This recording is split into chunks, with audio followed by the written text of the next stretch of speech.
Bonjour et bienvenue dans le podcast des entrepreneurs spirituels qui rayonnent. Je suis Caroline Faget, auteure, entrepreneuse, thérapeute et coach depuis plusieurs années. Dans ce podcast, je souhaite partager des réflexions, des conseils, des astuces et des stratégies pour aider les entrepreneurs spirituels à rayonner et à prospérer grâce à leur entreprise. Mon but est d'aider les entrepreneurs à créer et à développer une entreprise alignée sur leur mission d'âme. Je suis ravie de votre présence et je vous souhaite une très belle écoute. Bonjour et bienvenue dans ce nouvel épisode. Je suis vraiment très heureuse de vous retrouver et aujourd'hui je souhaitais vous aider à libérer votre potentiel d'entrepreneur spirituel. Alors si vous écoutez cet épisode, c'est certainement parce que vous êtes sensible à la spiritualité ou au développement personnel depuis des années. Peut-être que vous avez fait des ateliers, des formations et que vous lisez des livres spirituels ou de développement personnel. Peut-être aussi que vous méditez, que vous chantez, que vous faites du yoga ou que vous vivez en tout cas de plus en plus dans la conscience de qui vous êtes réellement. Mais, et il y a peut-être un mais, vous vivez une partie de votre vie en étant éloigné de cet aspect, en étant éloigné de cet aspect spirituel. Peut-être que vous exercez une activité professionnelle qui vous nourrit d'un point de vue extérieur, mais pas d'un point de vue intérieur.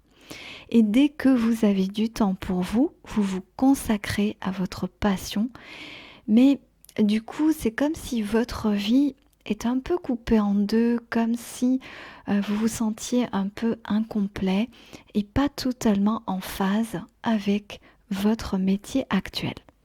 Et ça me rappelle quelqu'un, ça me rappelle moi il y a plusieurs années, quand je méditais, je priais, je regardais aussi des vidéos qui m'inspiraient, je faisais des ateliers spirituels et surtout, j'écrivais et je demandais de l'aide à l'univers pour que ma vie change et pour enfin attirer la profession de mon âme, ma mission d'âme. Et d'ailleurs, j'utilisais une prière que je vous ai partagée. Vous pouvez aller voir sur mon site. C'est un article dans la catégorie mission d'âme et il s'appelle Comment attirer sa mission d'âme. Et vous verrez que vous pourrez changer les mots si vous le souhaitez. Mais en tout cas, moi, c'est ce que j'ai utilisé. C'est une des choses que j'ai utilisées, on va dire, pour attirer ma mission d'âme. Parce que finalement, je sentais bien que je n'étais pas tout à fait à ma place et que je n'étais pas en train d'utiliser toutes mes capacités. Ça, je le sentais profondément. Je sentais une insatisfaction profonde et je voyais bien que quelque chose s'éteignait en moi. Et à certains moments, j'avais quand même la conviction qu'autre chose m'attendait. Mais pourtant, rien ne semblait bouger dans mon quotidien.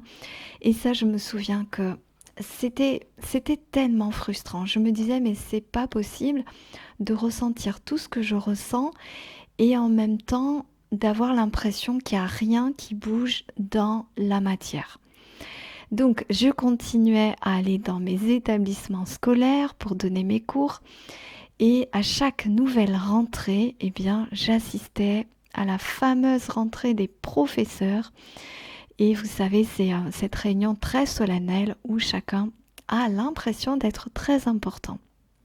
Bref, en tout cas, juste une petite parenthèse parce que les professeurs sont vraiment des personnes extraordinaires qui vraiment pour la plupart font un travail incroyable. C'est juste que moi, je ne me sentais plus faire ce que je faisais parce que je sentais vraiment que je n'utilisais pas tout mon potentiel. Et ça, c'était une source de frustration pour moi. Et je me souviens clairement des dernières années où je me disais à moi-même, donc pendant ces fameuses réunions de rentrée, je changeais beaucoup d'établissements d'ailleurs, mais bizarrement, j'avais l'impression que la forme changeait, mais qu'au fond, rien ne changeait. Et je me disais: «Mais qu'est-ce que je fais là?» Pour rester polie, voilà. Et je regardais par la fenêtre et je me disais: «Mais c'est pas possible, il doit bien y avoir autre chose pour moi, je suis sûre qu'il y a autre chose pour moi et pourquoi ça bouge pas?» Mais au fur et à mesure que le temps passait, il y avait quand même une conviction, une possibilité qui grandissait en moi. Et même si je ne savais pas ce qui allait se passer, je sentais dans mon cœur que quelque chose allait s'arrêter, que ce métier allait s'arrêter. Mais je ne savais pas du tout quand ni comment ça allait se passer. Et cette conviction quand même se renforçait et je me laissais finalement aller de plus en plus à la rêverie, à ces espaces de connexion avec une autre réalité. Et c'était en fait des moments de visualisation, des moments de connexion à des sensations de bien-être qui étaient liées à l'activité de mon âme. Je m'imaginais en train de vivre l'activité de mon âme. Donc je ne savais pas exactement en quoi ça consistait, mais je me laissais juste aller au bien-être que ça me procurait. Tous les ateliers auxquels j'assistais, les livres que je lisais, et puis les vidéos que je regardais, ça me préparait clairement à cette autre réalité qui était encore intangible, impalpable, mais qui vraiment poussait en moi. Et sans doute que vous vous reconnaîtrez ou que vous reconnaîtrez un aspect de ce que vous vivez ou de ce que vous avez vécu. Alors si vous vous reconnaissez, j'ai envie de vous dire, ne vous découragez pas. Tout a un sens et sachez que tous les enseignements que vous avez reçus, tous les apprentissages et les dons que vous avez ne peuvent pas être gâchés. Je sais aussi que c'est pas toujours facile de passer de l'étape je suis passionné par la spiritualité ou le développement personnel à l'étape je deviens thérapeute, coach ou entrepreneur. Je connais vraiment ces sentiments et ces doutes parce que je les ai vécus, mais à un moment donné, notre réalité, elle devient tellement éloignée de ce qu'on est réellement que c'est comme si on n'avait plus le choix et on se sent poussé vers autre chose. Disons que au début, c'est comme si on prenait de plus en plus conscience de ce qu'on ne veut plus. Et même si on ne sait pas encore vraiment ce qu'on veut ou ce qu'on doit faire, on sait par contre qu'il y a des choses qu'on ne veut plus du tout. Et ça, c'est vraiment un signe que vous avancez. Et c'est difficile parce qu'il y a des choses qui se délitent en nous, qui ne font plus sens, qui ne nous enthousiasment plus du tout. Mais l'autre réalité, celle qu'on souhaite vraiment, elle n'est pas encore réelle, elle ne s'est pas encore manifestée. Et on doit continuer du coup à supporter, à soutenir ce qui s'en va sans savoir véritablement vers qui ou vers quoi on doit aller pour la suite.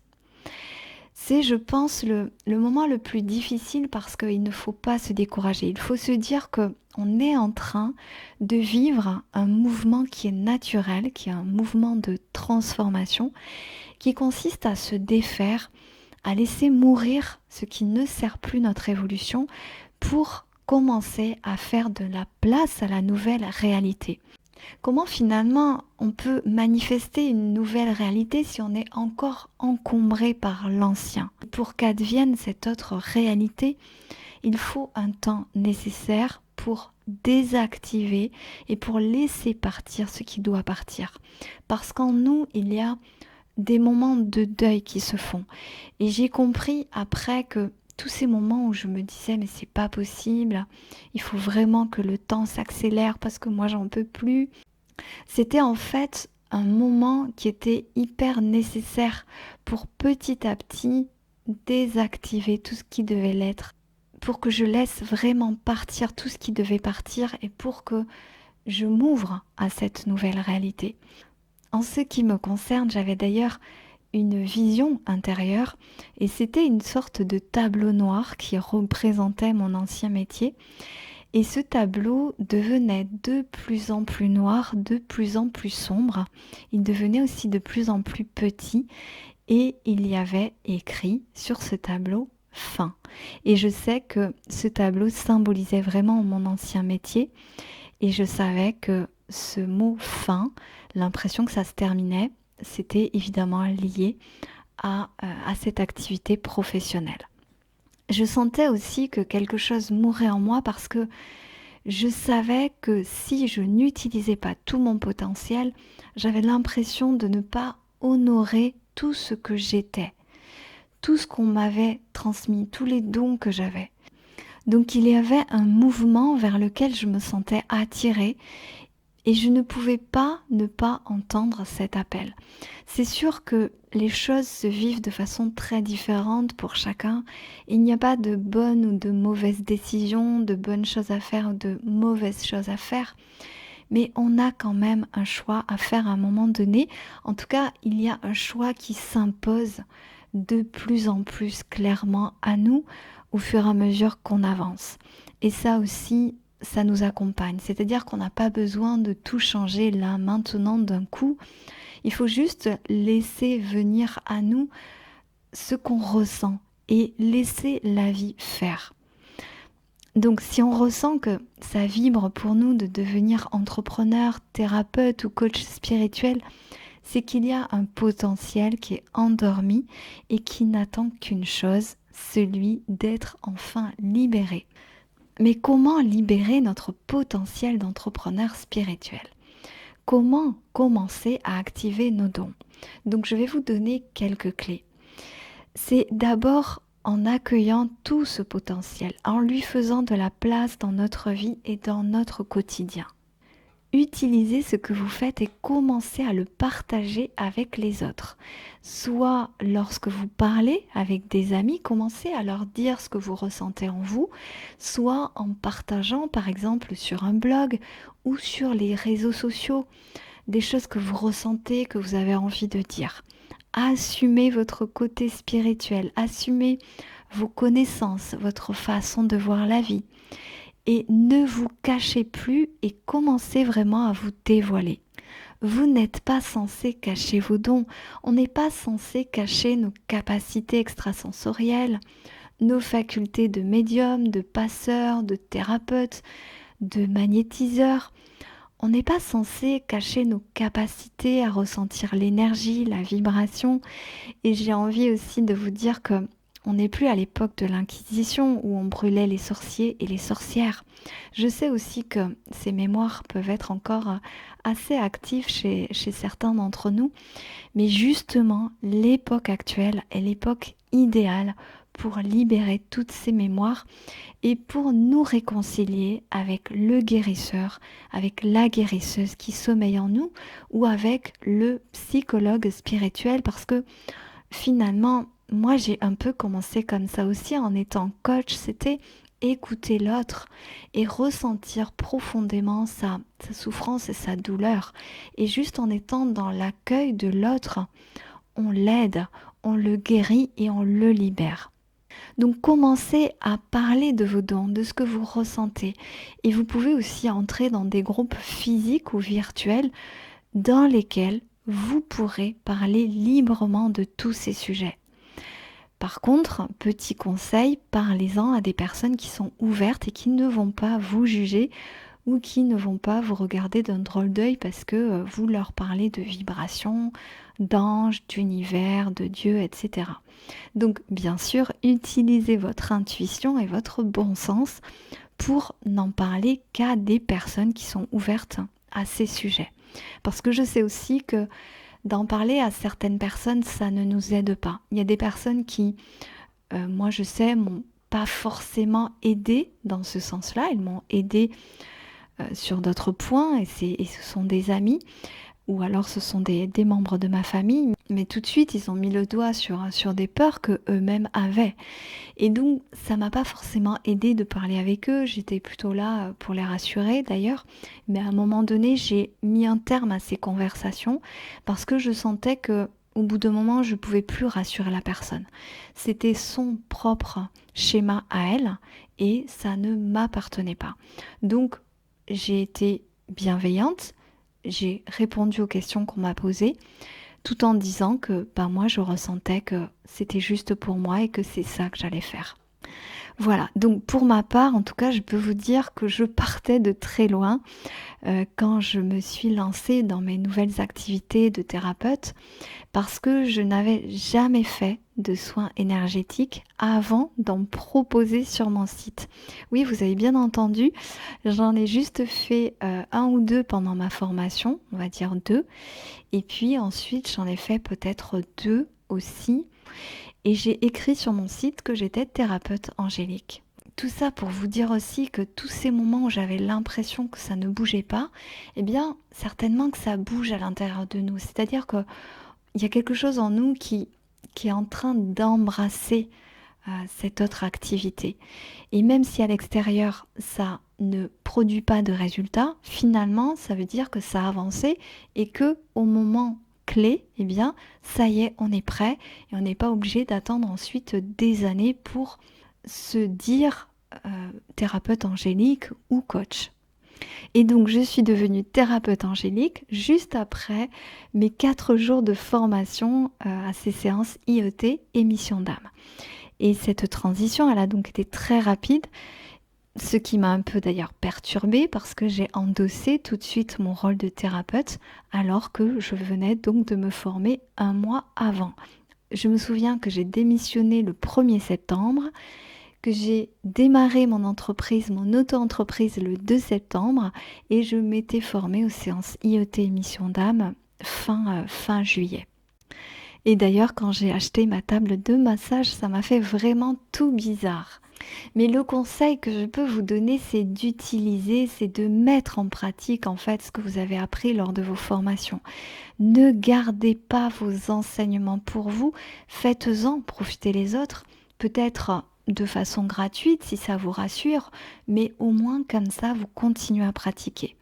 Ça vous entraîne et ça fait plaisir à quelqu'un, donc tout le monde est vraiment gagnant.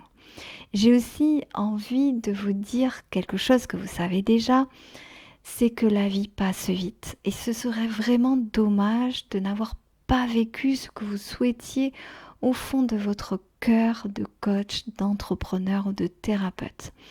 Avec tout ce que vous savez, tout ce que vous avez lu et toutes vos expériences personnelles, ça serait vraiment tellement dommage de ne pas faire profiter les autres de votre savoir, de votre sagesse et de vos expériences. Parce qu'en fait, on peut tous aider là, maintenant.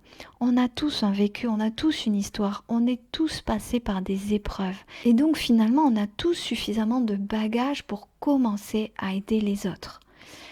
On est là pour exprimer aussi notre plus haut potentiel. Et si on ne le fait pas dans cette vie, bien sûr, en tout cas dans ce que je ressens, on le fera dans une autre vie. C'est pas non plus un problème, il n'y a pas d'urgence. Mais pourtant, j'ai l'impression que nos désirs profonds, c'est pas un hasard et qu'on est là pour être au service de quelque chose de grand et de beau. Et que tant qu'on n'exprime pas ça dans tous les aspects de notre vie, c'est qu'il y a quelque chose qui doit être accompli. Mais en même temps, je ne connais pas les contrats d'âme de chacun et je crois que pour chacun c'est juste et qu'on doit aussi s'écouter profondément. On est là en tout cas pour transmettre et pour partager nos expériences et nos prises de conscience, ça j'en suis sûre. Et encore une fois, si vous écoutez ce podcast, c'est pas un hasard. Donc amusez-vous maintenant à voir loin et à voir grand. Amusez-vous à répondre aux questions que je vais vous poser. Donc par exemple, quelle forme pourrait prendre votre activité spirituelle, votre activité de développement personnel? Est-ce que vous êtes plutôt à l'aise dans la transmission physique, donc par rapport au massage? Est-ce que vous êtes plus à l'aise dans l'énergie, dans les soins énergétiques, dans la parole, la communication écrite ou orale? Est-ce que vous êtes davantage à l'aise dans la médiumnité, le bien-être, la géobiologie, le reiki, les animaux, il y en a tant, l'alimentation consciente, les huiles essentielles, etc., etc. Qu'est-ce qui vous attire? Et qu'est-ce que vous faites déjà pour vous, peut-être, ou pour un groupe restreint de personnes et que vous pourriez faire à une plus grande échelle. Parce que finalement, ce qu'on fait pour une personne, on peut le faire pour 10 personnes, pour 100 personnes. La vie, elle attend juste qu'on soit prêt et qu'on assume notre rôle, quel qu'il soit. Et ça peut aller très vite, comme je vous l'ai dit, parce que moi, je me suis formée l'année juste avant de démissionner. Je me suis formée, en fait, au coaching de vie et à la thérapie avec les anges l'année où j'ai démissionné. Donc, j'ai tout fait la même année. C'est-à-dire que pendant cette dernière année où j'étais enseignante, j'ai fait toutes les démarches pour démissionner. Je continuais à être professeure à temps complet et en même temps, je me suis aussi formée au coaching de vie à distance et ensuite, l'été, juste avant ma démission, je me suis formée aux séances de thérapie avec les anges. Donc vous voyez encore une fois que tous ces moments où on a l'impression qu'il ne se passe rien, en fait, je crois que ça travaille à l'intérieur et que ensuite, tout ce travail-là qu'on n'a pas l'impression qu'il est en train de se faire, il est disponible au moment où on en a besoin. C'est-à-dire qu'au moment où on est prêt, au moment où on a besoin de passer à l'action, eh bien du coup, les choses se font rapidement.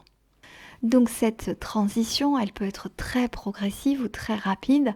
En tout cas, écoutez vos ressentis profonds et demandez à être guidé vers l'activité de votre âme.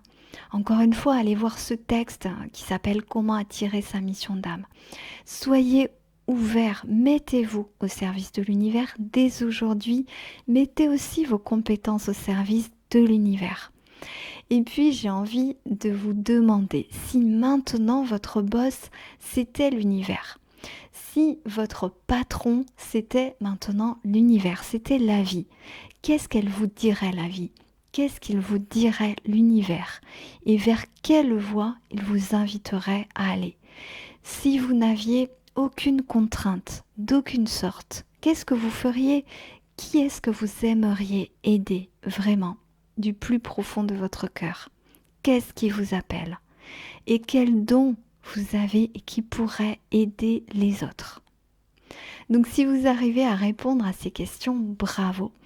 Sinon, bien sûr, je vous propose de découvrir mon programme Reconnexion Mission d'âme parce que je vous pose dans ce programme beaucoup de questions et en même temps, je vous propose des méditations guidées de reconnexion à votre âme, de reconnexion à votre mission. En tout cas, je vous guide vraiment pour que vous preniez conscience de ce que l'univers il attend de vous et quelle est votre véritable mission. Donc, si vous êtes confus, si vous êtes un peu perdu, vraiment ce programme il peut aussi vous aider. En fait, ce programme peut vous aider, soit dans ces moments de transition dans lesquels on est et on se sent un peu perdu, soit parce qu'on a besoin de confirmer notre ressenti. Voilà, il peut aussi vous aider à aller plus vite. Est-ce que vous pensez vraiment, en tout cas, que vos capacités ne sont pas destinées à être partagées? Et d'ailleurs, rien ne vous empêche d'exercer une activité qui vous anime en parallèle de ce que vous faites déjà. Et d'ailleurs, vous pouvez aussi écouter l'épisode qui s'appelle Créer une entreprise alignée sur sa mission d'âme pour vous aider justement à vous mettre en route. Je vous donne des clés. Ce que je souhaitais vous dire aussi, c'est que pour ma part, tout mon potentiel de thérapeute et de coach spirituel n'a pu vraiment s'exprimer que lorsque je me suis trouvée dans cette nouvelle réalité. Je pousse vraiment personne à démissionner, c'est pas du tout mon but, mais en tout cas pour moi, je sentais qu'il fallait que je démissionne pour couper l'énergie qui me prenait beaucoup d'énergie. C'est-à-dire que le fait d'être enseignante me prenait beaucoup d'énergie. Et je sentais qu'il fallait que je démissionne pour couper court à tout ça et pour m'ouvrir totalement à ma nouvelle activité et à mes nouvelles activités. Et c'est comme ça que j'ai pris conscience que j'étais connectée à des dimensions de lumière qui m'aidaient à transmettre des informations pour la personne que j'avais en face ou que j'avais au téléphone. Et je vous assure que je n'aurais pas pu imaginer non plus avant de le vivre réellement et concrètement que je pouvais faire des soins énergétiques. Et j'aurais peut-être pu passer des années et des années à me demander si j'étais capable de faire des soins, si j'étais capable de devenir coach spirituel, coach mission d'âme. Lorsqu'on ouvre grand les portes de notre spiritualité, de notre connexion, de notre désir profond, lorsqu'on laisse libre cours à notre désir de s'exprimer, l'univers, il nous confie en quelque sorte les clés de la maison. Il nous dit mais ok, vas-y, si c'est ça qui te fait vibrer, vas-y et donne-toi toutes les chances de réussir. Et notre potentiel, en tout cas mon potentiel à moi, c'est sûr, il s'est développé, il s'est activé parce que j'étais au pied du mur aussi. Et ça me fait penser que lorsque j'ai coaché pour la première fois une personne dans le cadre de ma formation, je l'ai rencontrée physiquement et à un moment donné, elle s'est mise à pleurer devant moi. Et moi, avant d'arriver à notre rendez-vous, je me disais, oh là là, mais qu'est-ce que je vais faire? Je me sens pas du tout légitime. Et quand elle s'est mise à pleurer devant moi, ça m'a tout de suite en fait mis le pied à l'étrier. J'avais plus le choix. J'étais devenue la coach parce que si elle s'est mise à pleurer devant moi, c'est que il y avait déjà cet espace que j'avais créé. Et donc, je ne pouvais plus faire machine arrière. Et j'étais donc devenue cette coach. J'avais plus de questions à me poser. Et du coup, j'ai pu reconnecter avec toutes ces ressources que j'avais en moi parce que c'était le moment, parce que voilà, parce qu'il y avait la rencontre avec cette personne. Et c'est parfois quand on est là au pied du mur que notre potentiel s'active aussi. Donc n'attendez pas que tout soit parfait, n'attendez pas d'être sûr avant de vous lancer. Lancez-vous et vous verrez bien. Ne démissionnez pas tout d'un coup, bien sûr, sauf si vous le ressentez, mais lancez-vous d'une façon ou d'une autre. Mettez vos dons, vos expériences au service de quelqu'un, au service d'une communauté. Et lancez-vous au moins dans l'expérience. En faisant ça comme un à côté, mais n'attendez pas de devenir le thérapeute ou le coach parfait, parce que ça n'arrivera pas. Voilà ce que je souhaitais vous partager aujourd'hui. J'espère que cet épisode vous aura été utile, je l'espère de tout mon cœur. Je vous souhaite plein de belles choses. Je vous souhaite de vous connecter à cet entrepreneur spirituel qui dort en vous peut-être ou qui est déjà très réveillé. En tout cas, je vous embrasse et je vous dis à très bientôt. Merci pour votre écoute.